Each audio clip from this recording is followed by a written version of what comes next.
प्रेम सिंह जी। गुजरात के संदर्भ में जब हम भाषा और व्याकरण की बात करते हैं तो वो अपने आप में एक सामान्य न होकर थोड़ा विशेष है। जी। हिंदी जो अपभ्रंश से विकसित है, अपभ्रंश के भी शोरसैनी रूप से विकसित है, उस पर तुम ये बताओ कि क्या इसका वैदिक संस्कृत से कोई संबंध है, कैसे है और किस प्रकार से छात्रों को वहाँ तक समझना चाहिए। कारण ये भाषा को समझने के लिए उसके इतिहास को थोड़े से रूप में जानना बहुत जरूरी है। जी जरूर।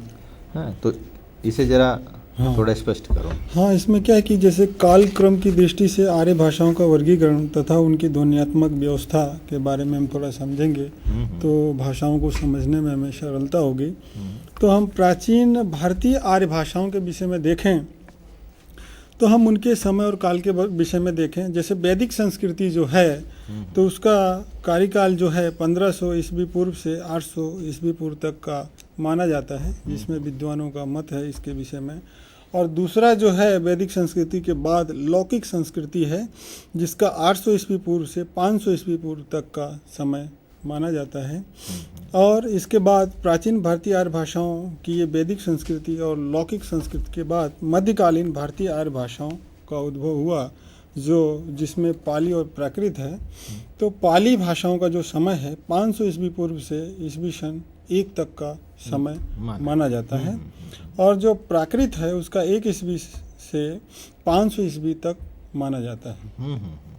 इसके बाद सर जो प्राकृति के भेद के अंतर्गत है तो हम उसको देखेंगे तो शोरसैनी, पेचासी, महाराष्ट्री, अर्धमार्गी, मागधी, केके, टंक और ब्राचड़ और खस आदि भाषाओं का समावेश इसके अंतर्गत होता है। अब हम जो अपभ्रंश है इसका समय देखें तो 500 ईस्वी सन से लेकर के 1000 ईस्वी सन तक का समय माना जाता है। और हम अपभ्रंश के भेद देखें तो इसके अंतर्गत नागर, उपनागर और ब्राचड़ का समावेश होता है। अब हम इसके बाद कुछ आधुनिक जो भाषाएं हैं, आधुनिक भारतीय आर्य भाषाओं के विषय में जानकारी प्राप्त करेंगे। तो उसके अंतर्गत का जो समय है 1000 ईस्वी से वर्तमान तक का समय है। आधुनिक आर्य भाषाओं को निम्नलिखित वर्गों में विभक्त किया गया है, जिसको हम क्रमशः नीचे देखेंगे। तो उत्तरी वर्ग, पहला उत्तरी वर्ग है, फिर दक्षिणी वर्ग, मध्य वर्ग, पूर्व वर्ग और पश्चिमी वर्ग में इनको रखा गया है।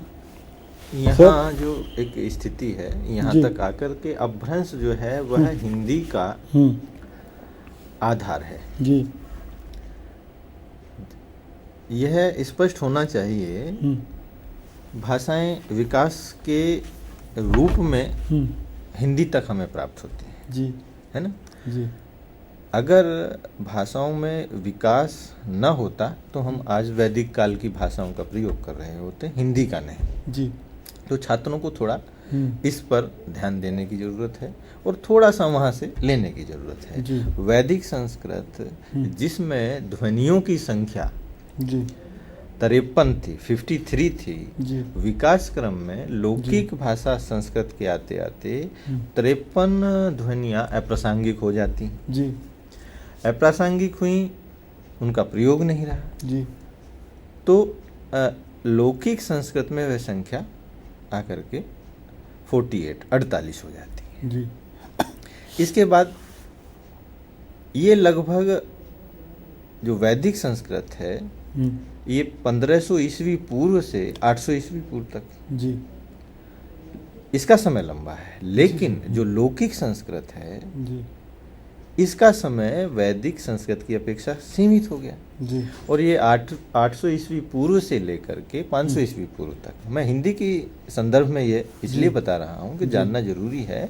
और आज जो हिंदी है निश्चित नहीं है कि 200 वर्ष बाद, 1000 वर्ष बाद हम इसी रूप का प्रयोग कर रहे होंगे, निश्चित रूप से प्रयोग बदलेंगे, व्याकरण के स्तर पर बदलेंगे, जी ध्वनि प्रयोग के स्तर पर बदलेंगे, वाक्य सांचों के स्तर पर बदलेंगे। तो भाषा को समझने के लिए उसके विकास और उसके परिवर्तन के स्वरूप को भी ध्यान में रखना चाहिए, और जो बिल्कुल। छात्र हैं जी। उन्हें इस पर विचार करना चाहिए। बिल्कुल। लौकिक संस्कृत 800 से 500 यानी कि कुल 300 वर्ष, और वैदिक 800 ईस्वी पूर्व से 1500 ईस्वी पूर्व तक, जी यानी कि 700 साल चली। जी अपेक्षाकृत लौकिक संस्कृत का जो समय वो बहुत कम हो गया, आधे से भी कम हो गया। जी फिर आपकी मध्यकालीन भारतीय आर्य भाषाएं, जिसमें पाली, प्राकृत। जी पाली का 500 ईस्वी पूर्व से लेकर के हम्म, ईस्वी सन 1 तक कुल 500 वर्ष।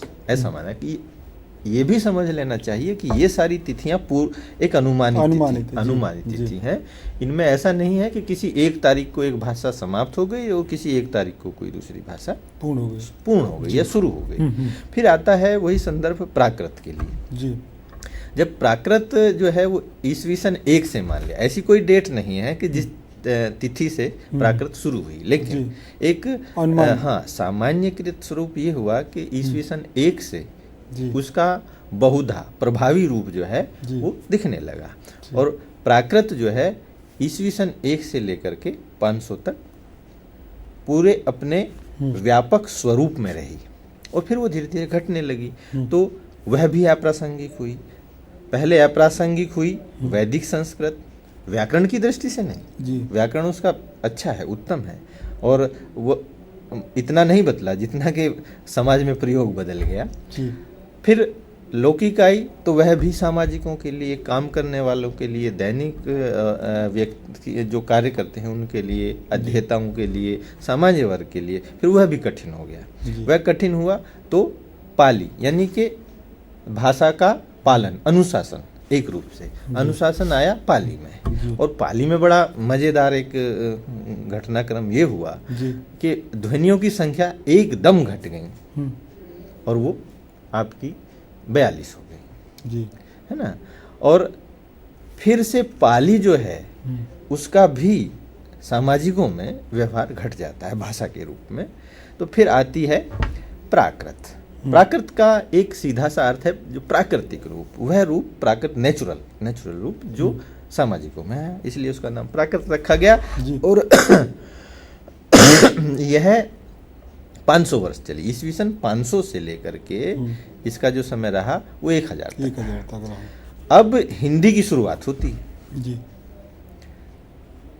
शुरुआत इन द सेंस कि वहाँ से अपभ्रंश से, अपभ्रंश कहते हैं बिगड़ा हुआ रूप, हमारी प्राकृत बिगड़ जाती है, और ध्वनियाँ जिस रूप में घट रही थी अब बढ़ जाती हैं। पहले 53 से 48 और 48 से 42, और फिर अब 42 से 46 यानी कि 46 ध्वनियाँ हैं। बहुत सही है ना। और ये दोनों में रही, पहले प्राकृत में और फिर अपभ्रंश में। अपभ्रंश में पाली और प्राकृत में 42, लेकिन अपभ्रंश में आते ही इनका विकास 46 में, 46 में हो गया। और जिस प्रकार से दो रूप में 42 ध्वनियाँ जो हैं वो पाली प्राकृत में रही, यही समीकरण आपका अपभ्रंश में आया। अपभ्रंश के जितने रूप हैं जो आपने बताए, जिन पर चर्चा की, उनका एक रूप है शोरसैनी। बिल्कुल शोरसैनी अपभ्रंश से हम गुजरात में है, जान लें कि गुजराती भी शोरसैनी अपभ्रंश का एक रूप है जी, और हिंदी भी शोरसैनी अपभ्रंश से निकली है। तो इस रूप में ये जुड़वा हैं, एक जगह से विकसित हुई हैं। खैर हम बात कर रहे हैं आपकी हिंदी की, तो यहाँ पर हिंदी में वही ध्वनियों की संख्या रही, ध्वनियों में परिवर्तन हुआ। कई ध्वनियाँ ऐसी रहीं जो आपके अपभ्रंश में थी, कई ध्वनियाँ ऐसी रहीं जो वहाँ चर्चा विस्तृत हो जाएगी। तो वो ध्वनियाँ जो हैं हिंदी में आकर के संख्या के रूप में उतनी ही रह गई, है ना। तो वो 46 रही। अब हिंदी की बात आती है, तो ये जो चर्चा है इसलिए ज़रूरी है कि हमें परिचय मिले कि हम कहाँ से आए हैं और हम जिस भाषा को पढ़ रहे हैं आखिरकार उसकी वस्तु स्थिति क्या है।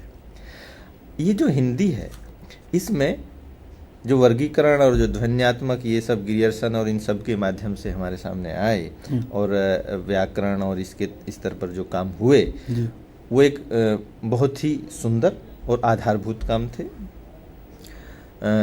किशोरीदास वाजपेयी ने किया और दूसरे लोगों ने किया, विद्वानों ने जो काम किया वो उल्लेखनीय है जी। हमें यहाँ बताने का जो हमारा लक्ष्य है, उद्देश्य है, वो हिंदी भाषा। पहली चीज भाषा है क्या? भाषा पारिभाषिक रूप से यदि हम कहें तो भाषा यादृच्छिक सार्थक ध्वनि समूहों की वह व्यवस्था है जिसके माध्यम से मैं, आप या कोई एक समाज अपने भाषा व्यवहार को पूर्ण करता है जी। तो इस दृष्टि से जो है हम जब हिंदी में करते हैं तो वो हिंदी भाषा हुई।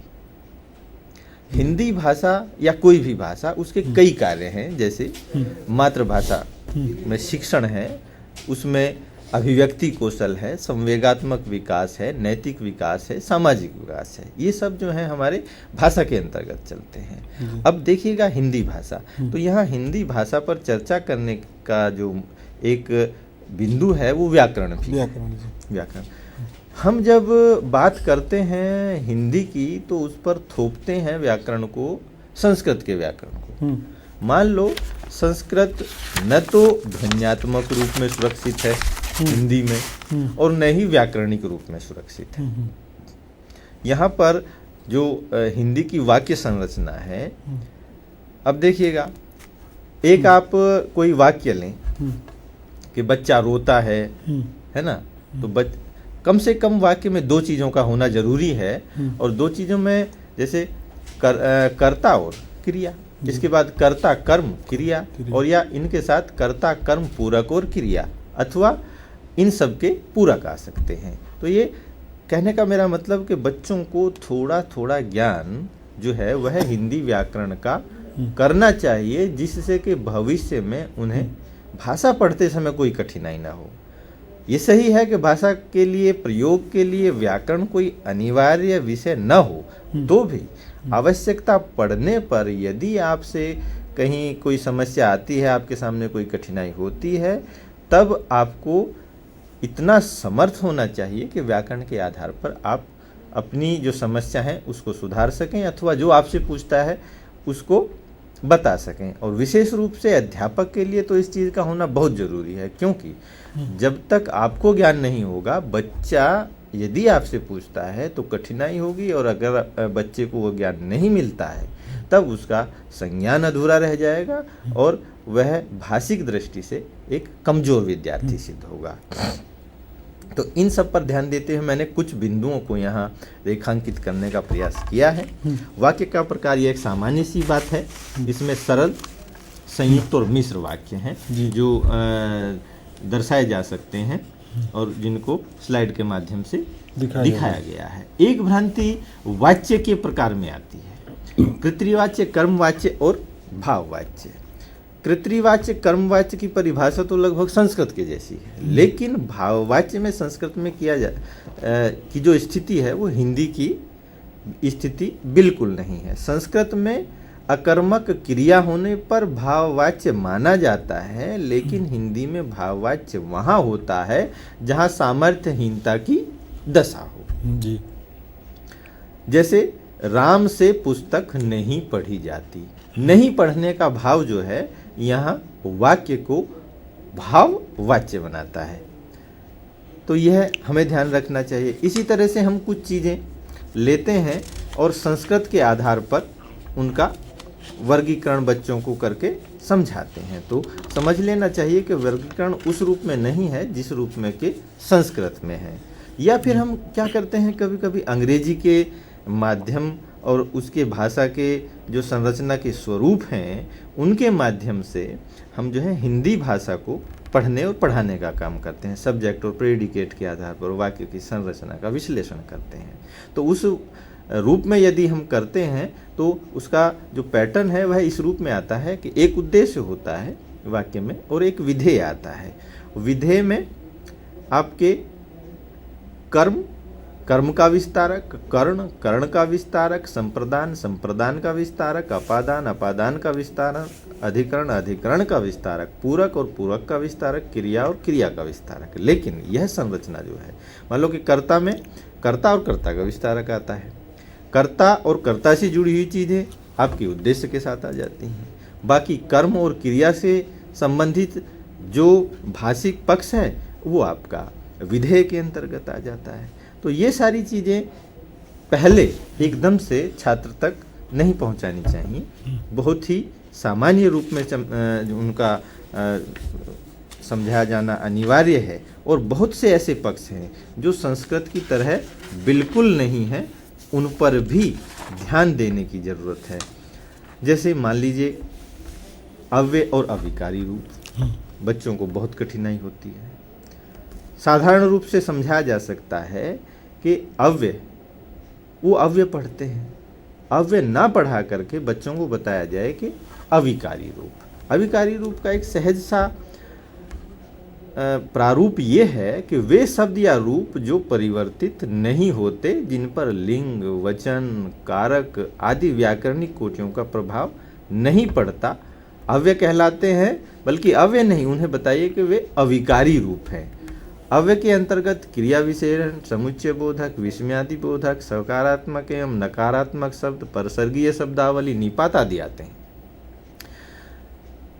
यहाँ पूरे रूपों पर व्यापक चर्चा लगभग समय की जो सीमा है उसके अंतर्गत नहीं हो सकती है। इसके अतिरिक्त उन्हें ये बताया जाना चाहिए कि यदि विकारी रूप होते हैं तो कुछ अविकारी भी होते होंगे, है ना। तो ये तो आपके अविकारी रूप हुए। अब विकारी रूप क्या है? विकारी रूप जिन रूपों में परिवर्तन हो सकता है वाक्य में, जैसे संज्ञा, सर्वनाम, विशेषण और क्रिया, इनमें विकार आता है, बाकी में विकार नहीं आता। तो कम से कम छात्रों तक, बच्चों तक हमें यह समझाने की जरूरत है कि संस्कृत के रूप में हम अव्यय ना पढ़ें, बल्कि विकारी और अविकारी के अंतर्गत इनको लेकर चलें, तो हमें कहीं सहजता हो सकती है। तो ये पक्ष बहुत विचारणीय है। कई प्रश्न ऐसे हैं जैसे उपसर्ग, मध्यसर्ग और परसर्ग। हिंदी में ये दो चीज़ें हैं, जबकि हम छात्रों तक व्याकरण के रूप में हिंदी के लिए जो ज्ञान देते हैं वो संस्कृत आधारित हो जाता है। संस्कृत आधारित ज्ञान से कठिनाई होती है, बोझिल पाठ्यक्रम बन जाता है। इसको यहाँ इस रूप में समझाया जा सकता है कि उपसर्ग शब्द से पहले जो अक्षर या अक्षर समूह जोड़ा जाता है उसे उपसर्ग कहते हैं। लेकिन यहाँ क्या है, संस्कृत में उसको प्रत्यय या पूर्व प्रत्यय इस नाम से जाना जाता है। जो मध्य में लगता है संस्कृत में उसे विकर्ण कहते हैं, और जो अंत में लगता है उसको विभक्ति के नाम से भी पढ़ते हैं, प्रत्यय के नाम से भी पढ़ते हैं। तब यह कठिनाई है कि वो विभक्ति है कि प्रत्यय है कि वो परसर्ग है। मुक्त करने की ज़रूरत है छात्रों को इस बोझ से। बताया जाना चाहिए कि आप ये समझ लीजिए कि शब्द के साथ यदि पहले कुछ जोड़ा जाता है तो वह उपसर्ग है, शब्द के साथ बीच में कुछ जोड़ा जाता है तो वह आपका परसर्ग है, और अंत में जो जोड़ा जाता है वो अंतसर्ग है। यहाँ पहले उपसर्ग, बीच वाला मध्यसर्ग और अंत वाला परसर्ग। अब इनके उदाहरण की जरूरत है। जैसे यदि हम उपसर्ग की बात करें, ज्ञान में यदि वी जोड़ दें तो पहले लगा है तो वह विज्ञान हो जाएगा। ऐसे बहुत से शब्द हैं ज्ञान में, विज्ञान, प्रज्ञान, संज्ञान, या मान है तो उसमें अभी जोड़ सकते हैं, अभिमान, मान में अप जोड़ दिया तो अपमान, हाँ। तो इस तरह से बच्चों को समझा सकते हैं। इसके बाद आता है मध्यसर्ग, जिसे संस्कृत में हम विकर्ण के नाम से जानते हैं, और यह लगभग अपवाद स्वरूप कहीं मिलेगा, अन्यथा मुख्य रूप से यह प्रेरणार्थक क्रियाओं में मिलता है, जैसे लिखना। इसमें बीच में वा यदि लगा दिया जाए तो लिख ना की जगह लिखवाना हो जाएगा, और यह क्या होगा, बीच में किसी चीज की उपस्थिति होगी या आगम होगा, तो इसे हम मध्य सर्ग कह सकते हैं। यदि शब्द के अंत में कुछ आता है तो उसे एक सामान्य से नाम से हम जान सकते हैं और कह सकते हैं कि ये परसर्ग है, ये अंत में जुड़ा है। जैसे विद्या, विद्या में आले जोड़ दीजिए, विद्यालय। कोई भला है, उसमें आई जोड़ दिए, भलाई। बिल्कुल। टिकना है, उसमें आऊ जोड़ दी तो टिकाऊ। मिलना आपसे तो क्या हुआ, मिलाप, है ना। तो ये सब चीज़ें जो हैं बच्चों को पढ़ाई जा सकती हैं, और इनके माध्यम से यह समझाया जा सकता है कि हिंदी का व्याकरण संस्कृत के व्याकरण का हूबहू रूप नहीं है। भाषा तो हम पढ़ ही रहे हैं, भाषा पढ़ने के साथ साथ केवल भाषा कौशल ही भाषिक दक्षता नहीं है। भाषा के साथ साथ हम यह भी सुनिश्चित करें कि बच्चे को कर्ता क्या है, कर्म क्या है, क्रिया क्या है, कर्ता कहाँ आता है, क्रिया कहाँ आती है, कर्म कहाँ आता है, अंत में होता क्या है, क्रिया होती है कि नहीं है, क्रिया अपूर्ण है या पूर्ण है, अकर्मक है, सकर्मक है, द्विकर्मक है। एक दिन में ये संभव नहीं है, लेकिन हम उसे धीरे धीरे पढ़ा सकते हैं, और संस्कृत से जहाँ तक हो मुक्त होकर पढ़ा सकते हैं। उससे कंपेयर, तुलना ना करें, क्योंकि संस्कृत के साथ बहुत सी स्थितियों में हिंदी का व्यतिरेक है। व्यतिरेक माने कुछ समानताएं हैं, बहुत सारी समानताएं हैं, लेकिन ऐसा नहीं है कि सारी की सारी समानताएं हैं। जो चीज़ें संस्कृत में हैं वो सारी की सारी हिंदी में नहीं। अब मानिएगा व्याकरणिक कोटियों की यदि हम बात करें, जैसे लिंग, वचन, पुरुष, काल और वाच्य, मुख्य रूप से इनकी चर्चा की जाती है। और यह समझ लेना जरूरी है कि व्याकरणिक कोटियाँ वस्तु जगत को ज्यों का त्यों व्यक्त नहीं करती। वास्तव में व्याकरणिक कोटियों के माध्यम से एक सजाती चिंतन की चिंतन प्रणाली व्यक्त होती है। व्याकरणिक कोटियों का अस्तित्व अर्थ पर नहीं है, रूप पर है। और हिंदी की व्याकरणिक कोटियों के यदि हम चर्चा करें तो तुलना देखेंगे संस्कृत के आधार पर कितनी अलग है, कितना व्यतिरेक है। लिंग संस्कृत में 3 है और हिंदी में 2 है। तो रूप रचना के आधार पर जो है हिंदी का जो लिंग है संस्कृत के लिंग से अलग हो गया। तो हमें यह बच्चों तक ले जाना चाहिए कि हिंदी का व्याकरण संस्कृत के व्याकरण की अपेक्षा छोटा हो गया, बड़ा नहीं हुआ। तो ये बताते हैं कि हिंदी का व्याकरण पढ़ने में कठिनाई होती है। हिंदी का व्याकरण या भाषा को पढ़ने में संस्कृत की अपेक्षा या विश्व की किसी भी भाषा की अपेक्षा सबसे सहजता भी रहती है, सबसे सरलता भी रहती है, और सबसे अधिक संप्रेषणीयता उसमें रहती है। इसके साथ साथ जो बोधगम्यता, जिसे राग तत्व भी कभी कभी उस नाम से भी जाना जाता है, जो राग तत्व हिंदी में है संस्कृत में है वो ठीक है। संस्कृत सबसे अधिक गेय भाषा के रूप में जानी जाती है, लेकिन हिंदी जो है उसका भी अपना विशेष महत्व है, और उसका जो राग तत्व है वह भी अपने आप में अद्वितीय है और विश्व की अन्य भाषाओं से ज़्यादा प्रभावी है। यही कारण है कि हिंदी बोलने समझने वालों की संख्या इस समय बिना किसी सरकार या किसी व्यक्ति या संगठन के प्रयास के स्वयं अपने आप सभी धर्मों में सभी जगह पर ज़्यादा व्यापक हो रही है ना। कारण कि उसके व्याकरणिक कोटियाँ जो जटिलता है वह कम है। अब हम विभक्तियों की बात करें, चलिए वचन की बात कर लेते हैं। हिंदी में वचन भी 2 हैं, एक वचन और बहुवचन। संस्कृत में 3 है, एक वचन, द्विवचन और बहुवचन। तो यहाँ भी संस्कृत के अपेक्षा हिंदी का व्याकरण जो है छोटा हो गया, सरल भी हो गया। यह बच्चों को बताने की जरूरत है, समझने की जरूरत है। बिल्कुल इससे डरने की जरूरत नहीं है। यह इतना सहज और रोचक विषय है कि यह कविता से ज़्यादा आनंद प्रदान करता है यदि हम उसे आत्मसात करते हुए उसे मनोयोग के साथ, उसे समझने के दृष्टिकोण से यदि हम ग्रहण करते हैं तो हिंदी का जो व्याकरण है वह काव्य से अधिक आनंद हमें दे सकता है। इसके लिए ज़रूरी है कि हम सहज भाव से उसको पढ़ें।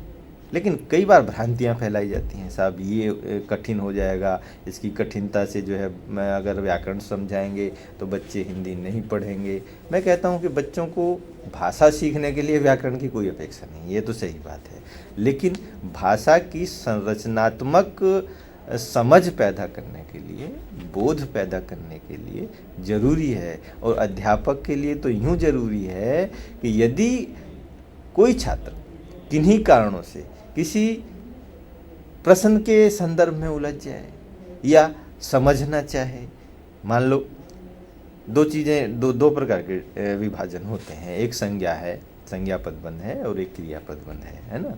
राम पुस्तक पढ़ता है, तो यहाँ राम भी संज्ञा पदबंध है और पुस्तक भी संज्ञा पदबंध है और पढ़ता है वो क्रिया पदबंध है। जब दोनों संज्ञा हैं तो कर्ता कौन है, कर्म कौन है,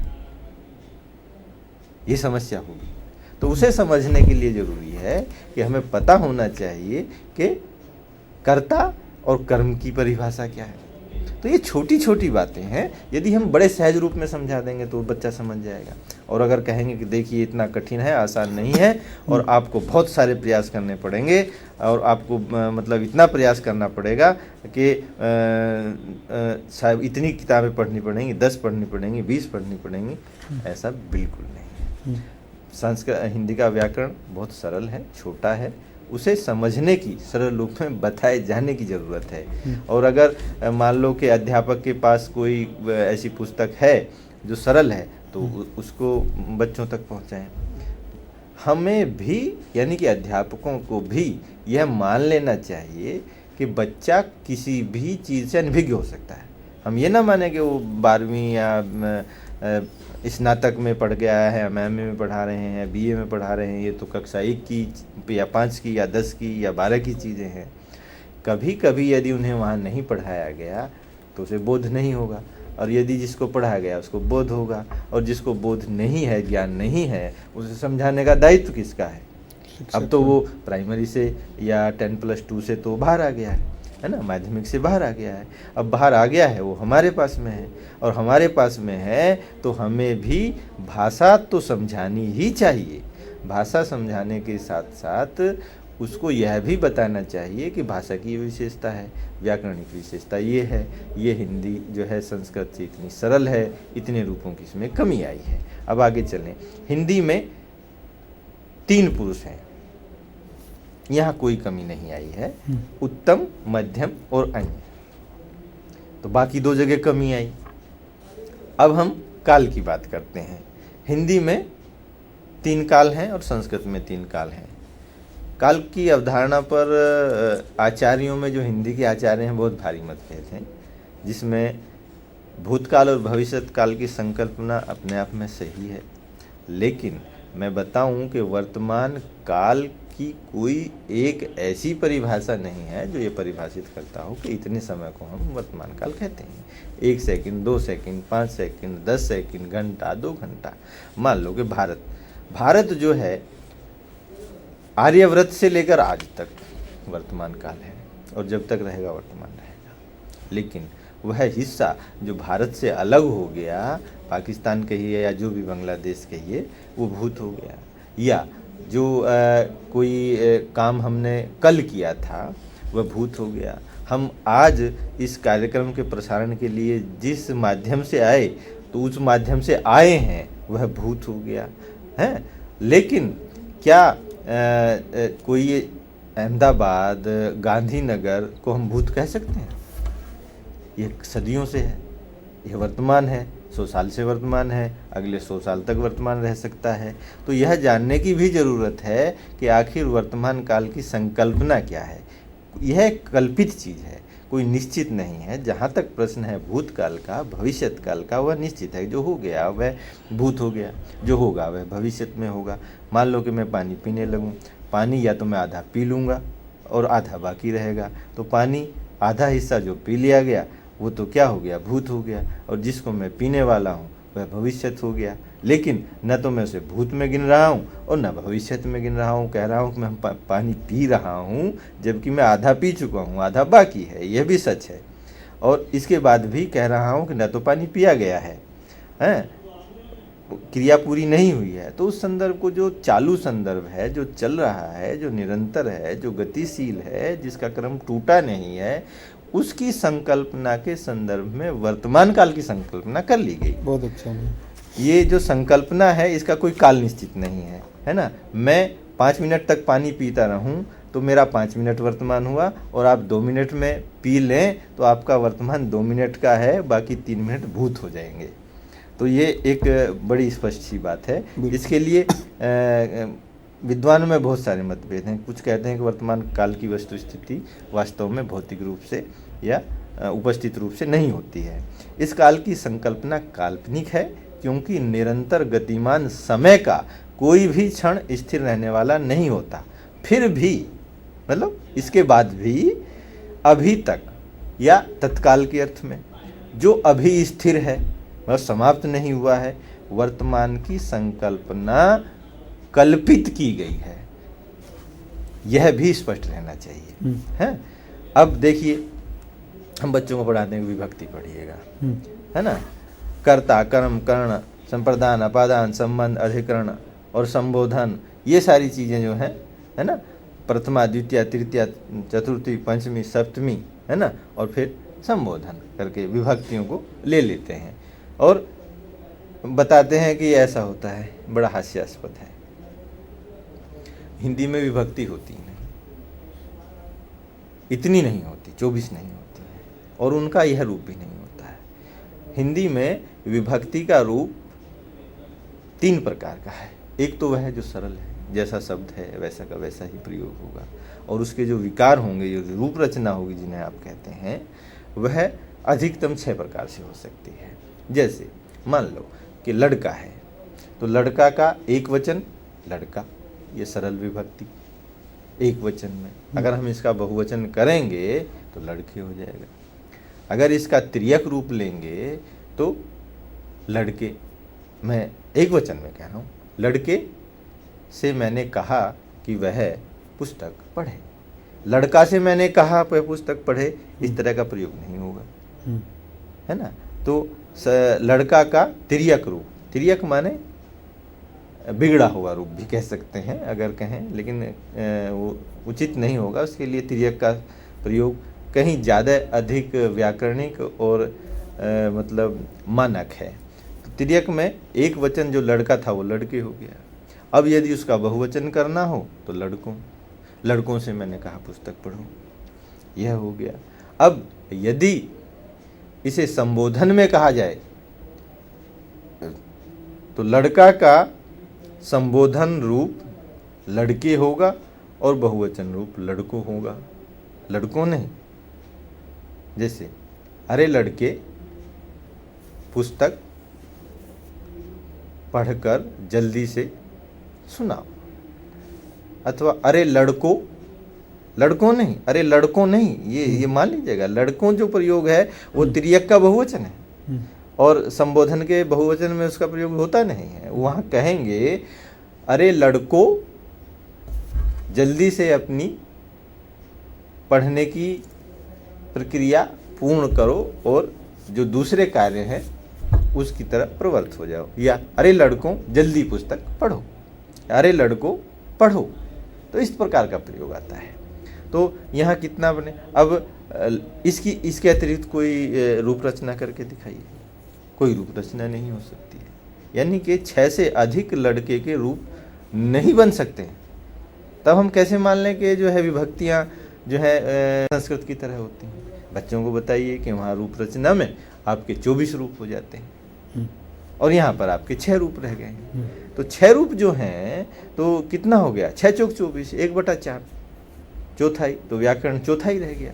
यानी कि हिंदी का व्याकरण संस्कृत के व्याकरण से विभक्तियों के स्तर पर जो है वो 1/4 है। तो बच्चों को आसानी होगी। वो संस्कृत मानते हैं, आम धारणा है कि हिंदी का व्याकरण संस्कृत के व्याकरण से भी कठिन है।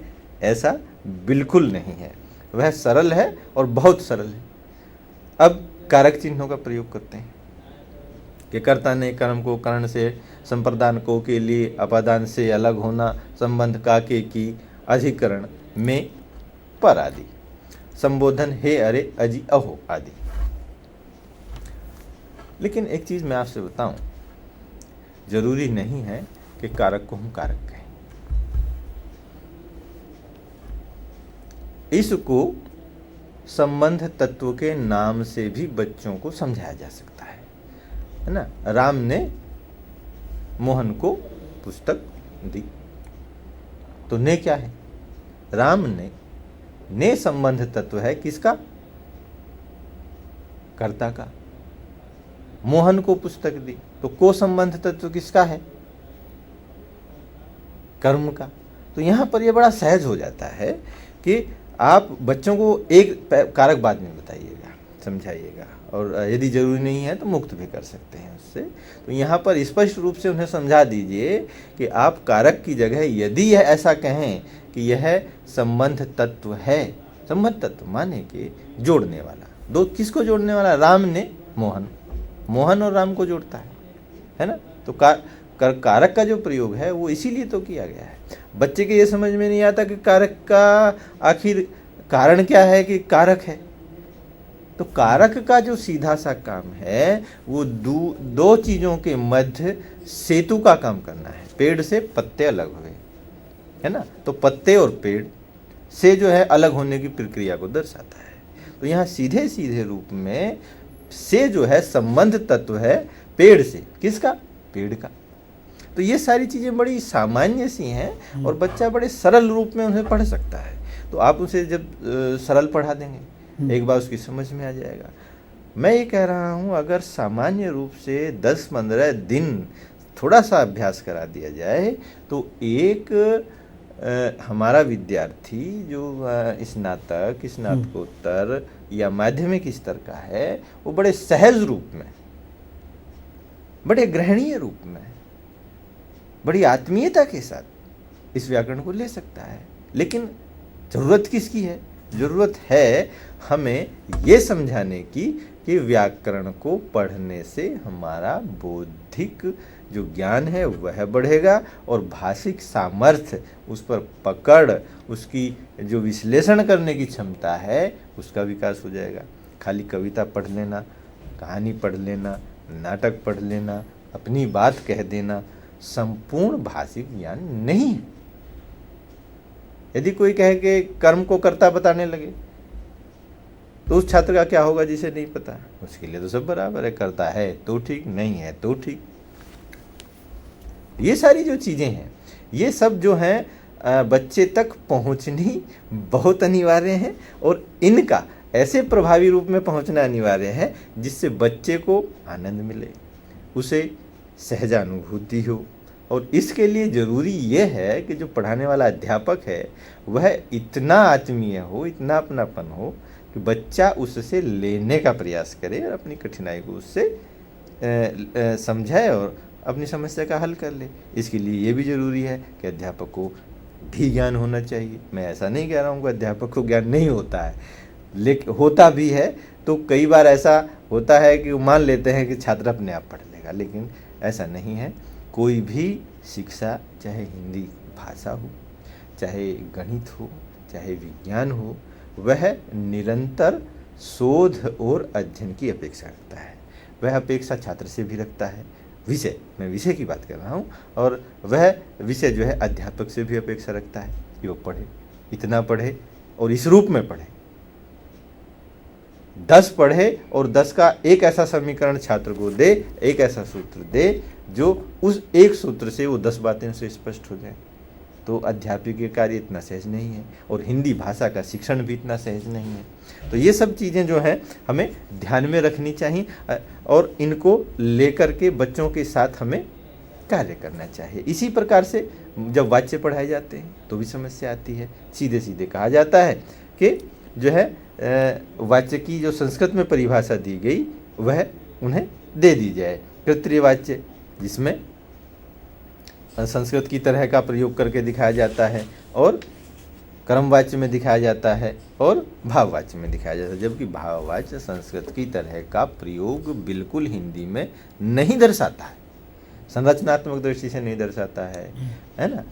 और जब नहीं दर्शाता है, उसकी जो वाक्य संरचना है, उसका जो पदक्रम है वह अलग है, तो निश्चित रूप भाषा का यह रूप अलग होगा। और अब क्योंकि मैं काफ़ी देर से कह रहा हूँ, तो क्या इनकी आवश्यकता नहीं है? आप सोचते क्या हैं? नहीं, अगर भाषा जो है एक विचारों को व्यक्त करने का माध्यम है, यदि हम भाषा को शुद्ध रूप में देखें तो उसके लिए व्याकरण की बहुत आवश्यकता होती है। छात्रों को भाषा शुद्ध लिखने के लिए, बोलने के लिए भाषा में व्याकरण का होना अति अनिवार्य है। यदि व्याकरण होगा तो ही जीवन स्वरूप में और अच्छे प्रकार से हम उपयोग कर सकते हैं भाषा में। भाषा को जीवंत बनाने में व्याकरण का एक महत्वपूर्ण योगदान है। व्याकरण के कारण ही हम भाषा को अच्छे स्वरूप में, शुद्ध स्वरूप में हम व्यक्त करते हैं। और भाषा एक विचारों की अभिव्यक्ति है, जिसके माध्यम से हम अपने विचारों को दूसरे के सामने प्रस्तुत करते हैं। और भाषा के द्वारा ही हम अपने विचारों को, किसी भी चीज़ का वर्णन करना हो, किसी स्थान का वर्णन हो, तो उसके हम भाषा के स्वरूप में उसको व्यक्त करते हैं। यदि हम अच्छे व्याकरण जानते हैं तो शुद्ध भाषा का निरूपण हम करते हैं। जैसे कि विद्यार्थी लोग जो भी है पढ़ेंगे लिखेंगे। आज का मूल्यांकन पद्धति परीक्षा है। परीक्षा में शुद्ध और व्याकरणिक भूल रहित यदि हम लिखेंगे अपने विचारों को, प्रश्नों को विशिष्ट स्वरूप में, तो उसके द्वारा हम अच्छे अंक प्राप्त करेंगे।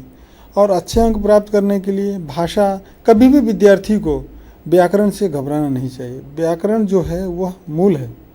व्याकरण के द्वारा ही हम भाषा को अच्छी तरह शुद्ध रूप में ला सकते हैं और उसके विचारों को व्यक्त कर सकते हैं। इसलिए जो आपने बताया साहब, वो व्याकरण के बारे में बहुत अच्छी तरह से बताया। वो व्याकरण के मूल स्वरूप में है और उसके द्वारा हम भाषा को अच्छी तरह से जान सकेंगे, भाषा का विकास होगा और भाषा का जो स्वरूप है बच्चे अच्छी तरह से समझ पाएंगे और उसके द्वारा जो उनका भय है भाषा के प्रति वो दूर होगा, क्योंकि व्याकरण के द्वारा ही भाषा का विकास होगा।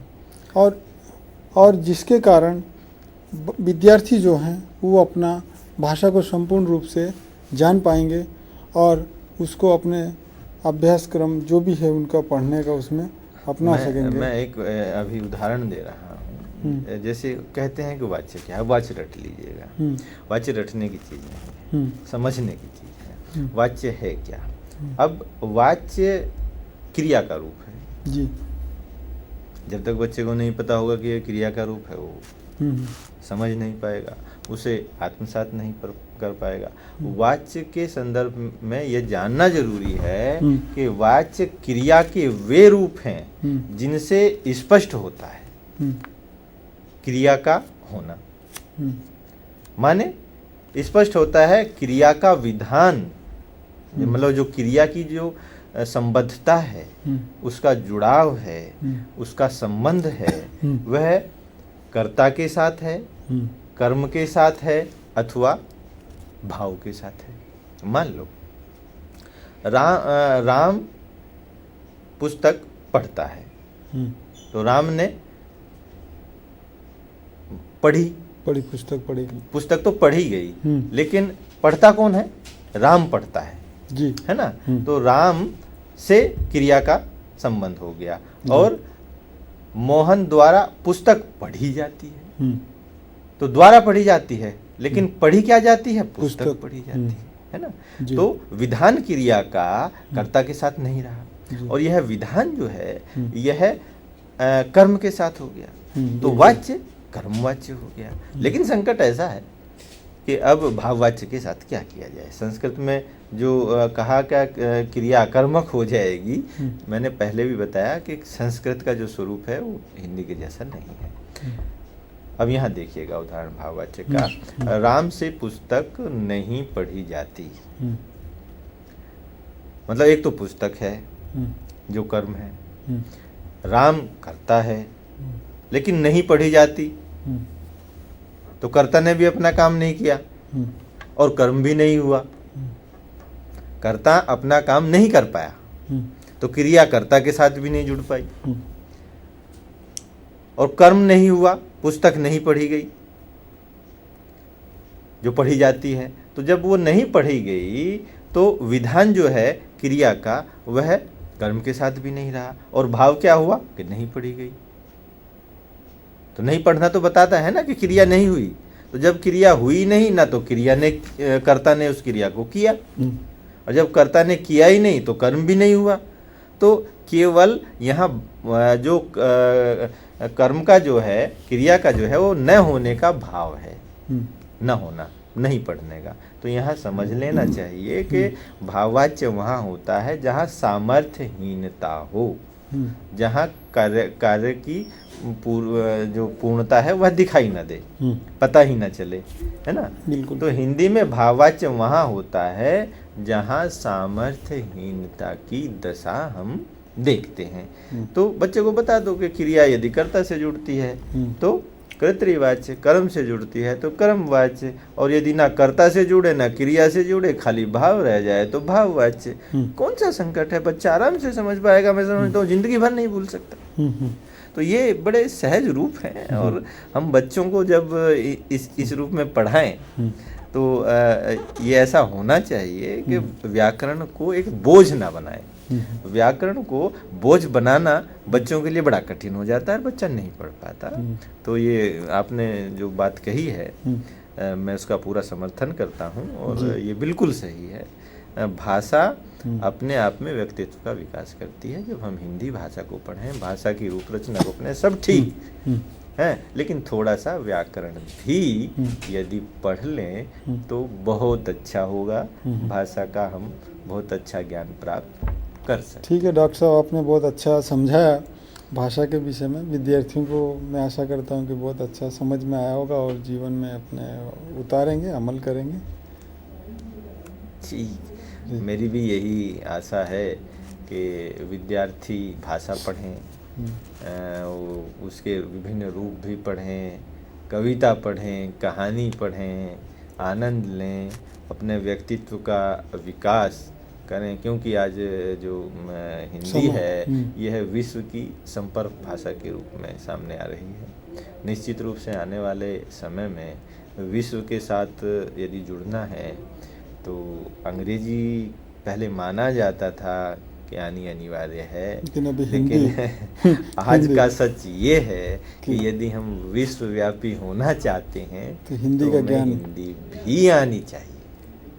और हिंदी के अच्छे ज्ञान के लिए व्याकरण का थोड़ा ज्ञान, बहुत सामान्य ज्ञान अपने आप में उसे बल देता है और हमें और अधिक जो है भाषा का ज्ञाता बनाता है। और हम आशा करते हैं कि विद्यार्थी लोग अपने जीवन में व्याकरण का उपयोग अधिक से अधिक करेंगे और भाषा को एक शुद्ध रूप प्रदान करेंगे,